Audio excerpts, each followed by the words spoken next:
Hi everyone, in front of me I've got a XIAOMI Pad 6S Pro, and let me share with you how to update the apps on this device.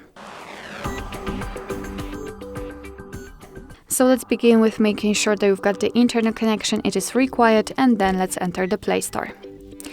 Of course, first of all, you will have to add your Google account to the device, so either log in or sign up, and then tap on the circle, which is your account.